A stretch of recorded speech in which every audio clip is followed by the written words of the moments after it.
শিলচরে কাছাড় জেলা বিজেপি শ্রদ্ধার সঙ্গে পালন করল প্রাক্তন প্রধানমন্ত্রী ভারতরত্ন অটল বিহারী বাজপেয়ীর 101তম জন্মদিন। বৃহস্পতিবার সকালে শিলচরের মধুরা পয়েন্টে অটল বিহারী বাজপেয়ীর প্রতিমূর্তিতে পুষ্পার্ঘ্য অর্পণ করে শ্রদ্ধা নিবেদন করেন বরাক উপত্যকা উন্নয়ন বিভাগের মন্ত্রী কৌশিক রায়, রাজ্যসভা সদস্য কর্নাল প্রকাশত, শিলচরের বিধায়ক দীপায়ন চক্রবর্তী, ধলাই বিধায়ক নিহারঞ্জন দাস সহ দলের কর্মকর্তা ও বিভিন্ন স্তরের জনগণ। এরপর এক সভা অনুষ্ঠিত হয়। সভায় বিভিন্ন বক্তা প্রয়াত অটল বিহারী বাজপেয়ী জীবনের বিভিন্ন দিক ও নানা প্রকল্পের কথা তুলে আলোচনা করেন।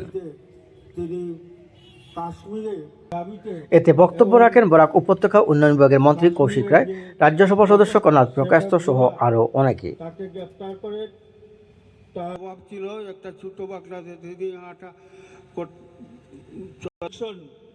তাকে দেওয়া উচিত নয়, সেই হত্যা করা হয় এবং সেই শ্যামাপ্রসাদ মুখার্জির সঙ্গে অটল বিহারী বাজপেয়ীকে বলেন যে এবং কি হয় না হয় সেটা কবর সমস্ত জনসাধারণকে জানাবেন। তো এই ছিলেন অটল বিহারী বাজপেয়ী, যিনি শ্যামাপ্রসাদ মুখার্জির ব্যক্তিগত সচিব হিসেবে কাজ করেছেন।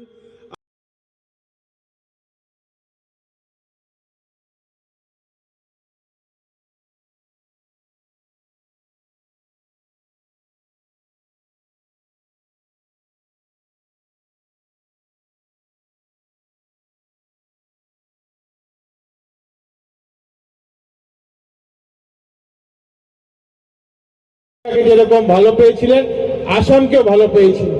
আর আমরা সবাই জানি যে আজ পর্যন্ত আসামকে নিয়ে, আসামকে কোনো ব্যক্তিকে যদি সম্মান জানানোর কাজ কোনো সরকার বা কোনো প্রধানমন্ত্রী করেছিলেন, সেটা অটল বিহারী বাজপেয়ী ছিলেন।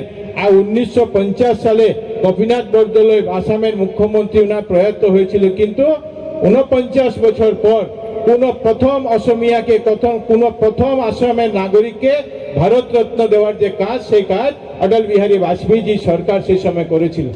আজকের দিনে বাজপেয়ীজির প্রতি শ্রদ্ধা জানাচ্ছি। বাজপেয়ীজি যেরকম প্রায় 50 বছর ওনার নিষ্কলঙ্ক একটা রাজনৈতিক জীবন, প্রায় 50 বছর উনি ভারতবর্ষে কোনো না কোনো সদনের উনি সদস্য হিসাবে ভারতবর্ষকে নেতৃত্ব দিয়েছেন। ভারতরত্ন উপাধি ওনাকে পরবর্তীতে সরকার দিয়েছে। এক বিশিষ্ট সাহিত্যিক, বিশিষ্ট কবি, আর এমন এক ব্যক্তি ছিলেন যে শুধু ভারতীয় জনতা পার্টি নয়, বিরোধী রাজনীতি দলের মধ্যেও ওনার একটা ভালো জনপ্রিয়তা ছিল। এই জন্য আমরা দেখেছি যে বাজপেয়ীজির অনেক বক্তব্য আমরা পাই যে যখন কংগ্রেসের সরকার ছিল, সেই সময় যে বিদেশে যখন পার্লামেন্টারি টিম পাঠানো হয়েছিল, সেই বিদেশে ভারতবর্ষকে পক্ষ রাখার জন্য বাজপেয়ীজিকে সেই টিমের নেতৃত্ব দেওয়ার যে দায়িত্ব সেই কংগ্রেসী সরকাররা নিয়েছিলেন।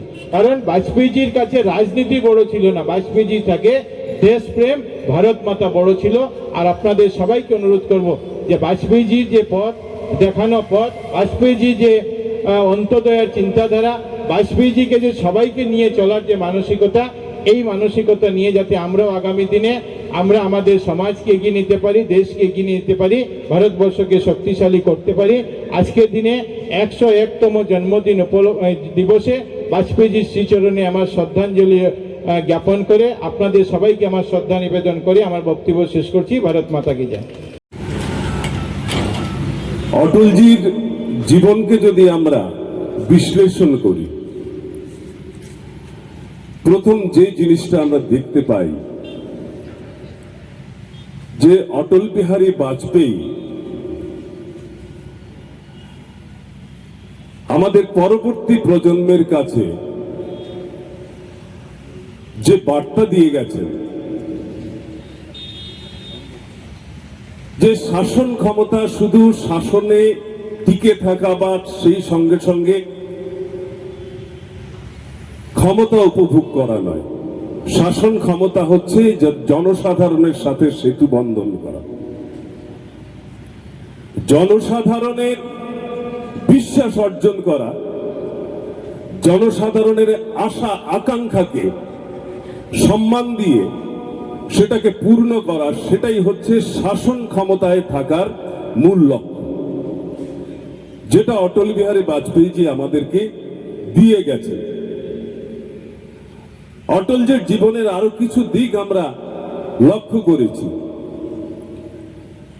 যে অটলজি জোট রাজনীতিকে একটা নতুন দিশা দিয়ে গেছেন। জোট রাজনীতি শুধু যে স্বার্থকে সুরক্ষিত রেখে অন্যের স্বার্থ পূরণ করার মাধ্যমে জোট রাজনীতি পরিচালনা করা, সেটা কিন্তু উনি সেই পথে উনি কিন্তু চলেননি। আমরা লক্ষ্য করেছি যে অটলজি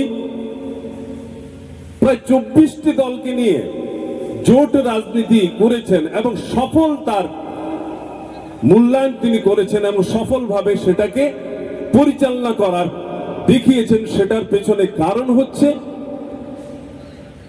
যে প্রত্যেক দলের সাথে, প্রত্যেকের সাথে যে শ্রদ্ধা ভাব, যে মানসিক যে একটা সৌহার্দ্য, যেটা সেটা পূরণের মাধ্যমে প্রত্যেককে পাশে নিয়ে উনি রাজনীতি করার যে শৈলীটা, সেটা উনি আমাদেরকে শিখিয়ে গেছেন। এবং পরবর্তীতে আমরা লক্ষ্য করেছি যে এই জোট রাজনীতি পরবর্তীতে এক সফল রূপ দিতে সক্ষম হয়েছে।